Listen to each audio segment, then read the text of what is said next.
Gawin mo to para maprotektahan ang iyong mga mata sa paggamit ng inyong cellphone. So kung gusto niyo pong malaman kung paano, panoorin niyo po ang video na to pagkatapos ng aking intro.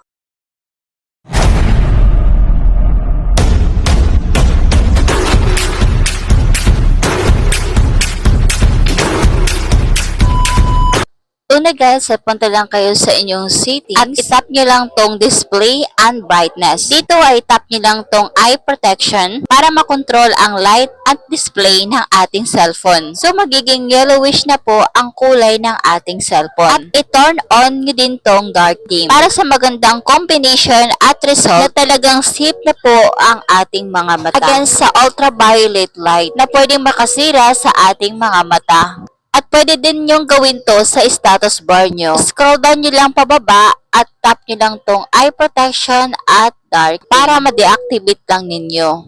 So, ganun lang po ang gawin nyo para maprotektahan ang iyong mga mata sa cellphone. So, for more tutorial, please subscribe at pahit na din ang notification bell para lagi kayong updated sa mga ina-upload kong video.